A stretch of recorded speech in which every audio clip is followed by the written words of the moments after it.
외국인 정책을 담당하는 법무성 출입국 재류관리청입니다. 2019년 일본 정부는 법무성 안의 국 단위였던 외국인 정책 부서를 확대 개편했습니다. 일본이 큰 관심을 기울이고 있는 건 외국인 우수 인재의 유치입니다. 대표적인 게 바로 고도 인재 비자 제도입니다.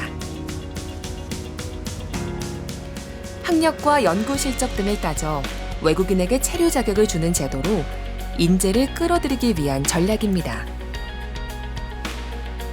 2022년 18,300여 명이던 고도 전문직 외국인은 지난해 23,900여 명으로 1년 만에 30%가 늘었습니다.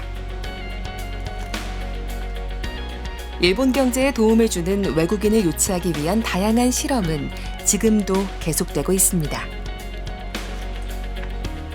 원격 근무가 가능한 고소득 해외 경영자나 엔지니어 등이 6개월까지 자유롭게 머물 수 있는 새로운 비자 정책도 만들었습니다. この制度は今年の3月31日から始めています。できた経緯としては、国際的にリモートワークで働くような人たちが大勢いらっしゃって、そういう人たちをなんとか日本に取り込めないかというようなことから議論が始まったわけです。例えばそれによって特に地方に滞在していただいて地方の経済活性化であるとか、その先では、そういうところいろんな、連携の中でイノベーションとかつながっていかないかなということで制度をまず始めてみることにしました。 외국인들이 일본 사회에 쉽고 빠르게 녹아들 수 있는 장치도 확대했습니다.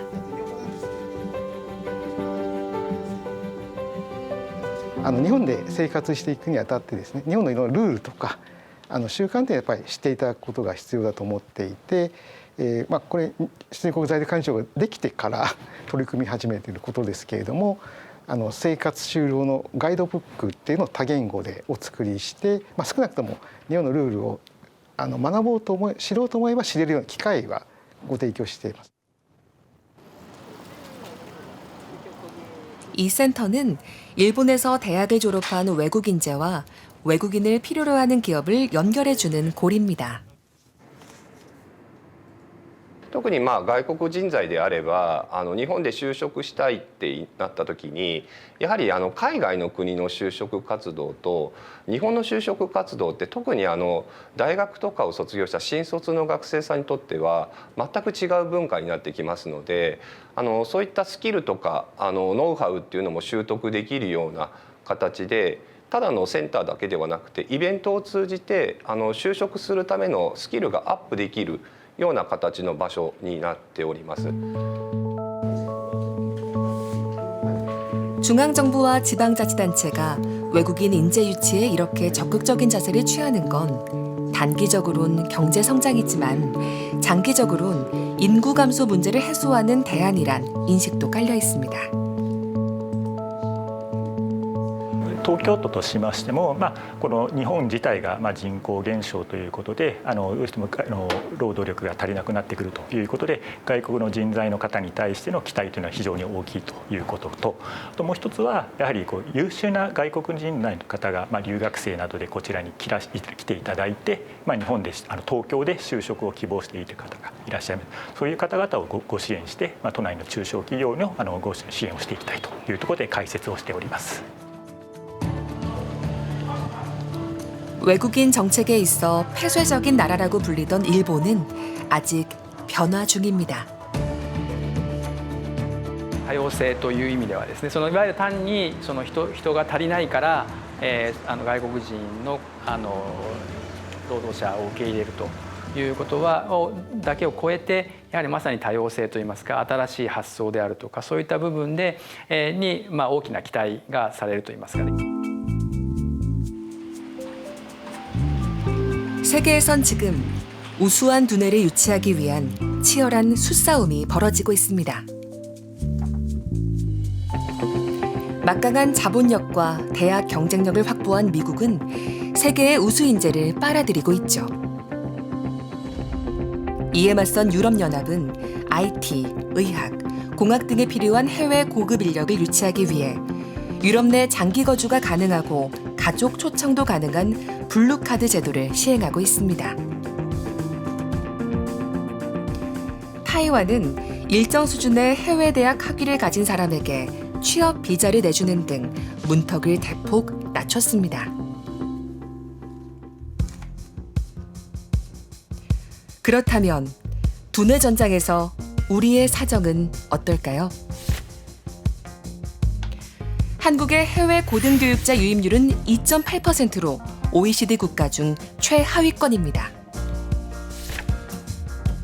한국에서 박사학위를 취득한 외국인 유학생 중 약 42%만 한국에서 취업합니다.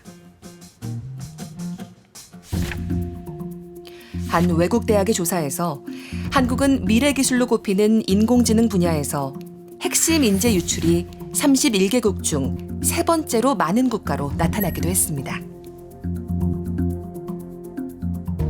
앞으로 미래의 사람들은 생성형 AI를 개발하는 진짜 핵심 기술자, 생성형 AI를 잘 활용하는 사람들, 즉 생성형 AI에게 일을 시키는 사람들이 좀 있고, 대부분의 사람들은 생성형 AI 같은 인공지능의 명령을 듣고 걔네들이 요구하는 일을 하는 사람이 될 거라는 얘기가 있습니다. 우리나라가 이렇게 AI 같은 첨단 기술을 개발할 수 있는 나라도 아니고 그 애들에게 명령할 수 있는 나라가 아니게 된다면, 이게 인재들이 계속 빠져나가면 점점 더 밑으로 가겠죠.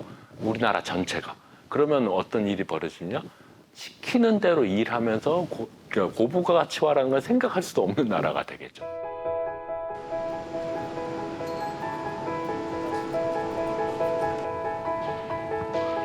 저는 서울대학교 항공우주공학과 4학년에 재학 중인 나세민이라고 합니다. 제가 어렸을 때부터 이제 비행기나 아니면 우주에 좀 관심이 많기도 했고요. 또 고등학교 때 공부를 하면서 물리학 쪽을 좀 관심 있게 공부하게 되어서 공학 분야 중에서도 항공우주공학에 좀 진학하고자 마음을 먹었던 것 같습니다. 졸업을 앞둔 나 씨는 해외 진학 등 다양한 진로를 놓고 고민하고 있습니다. 또래 대학생이 하는 고민처럼 말이죠. 유출, 이게 근데 나라 관점에서 볼 때는 유출인데 이제 개인 관점에서 볼 때는 자신이 좀 더 나은 공학자가 되기 위해서 가는 것이잖아요. 그래서 공부를 더 많이 하려고 가는 것이고, 이제 근데 반대로 말하면은 우리나라에서가 상대적으로 공부를 하기 덜 좋은 환경이기 때문에 이제 유출이라는 현상이 발생한다고 생각합니다. 최근 10년간 해외로 빠져나간 이공계 인재가 34만 명에 달하는 사이 2021년 인재 유출이 적은 국가 순위에서 24위였던 한국은 해마다 추락해 지난해엔 36위까지 내려앉았습니다. 그 나라에서 기회를 많이 제공하는가, 어떤 대학에서 기회를 많이 제공하는 환경인가가 좀 중요한 것 같은데, 그런 점들이 우리나라보다 상대적으로 낫지 않나라고 생각되는 측면도 많이 있는 것 같습니다. 뭐 예산을 많이 투자한다든지 아니면 연구가 좀 활발히 진행된다든지 하는 부분이요. 사람이 자원인 나라로 불리던 대한민국. 하지만 지금 우리는 인재가 돌아오고 인재를 키워내는 나라로서의 매력을 걱정해야 하는 상황에 놓여 있습니다. My visa was approved very quickly. So 20 days before my American visa interview, I cancelled that appointment and came to Japan. Don't you consider Korea? Korea, I was not very much thinking about Korea. 기본적으로 옛날에 우리나라는 어떤 인재가 필요하다, 어떤 분야의 인재, 특히 신기술 분야 이런 인재가 필요하다 하면 막 공급을 늘려서. 그런데 이제 옛날에 그게 성공적일 수 있거든. 100명을 모아야 되겠다고 하면 한 10,000명 모아놓고 건져도 됐었거든요. 그런데 이게 앞으로 인구가 줄어들다 말다 이제 우리 100명이 필요하니까 300명, 500명이라도 모으자라고 했을 때 그만큼 올 수 있느냐 하는 거에 문제가 생길 수밖에 없어요.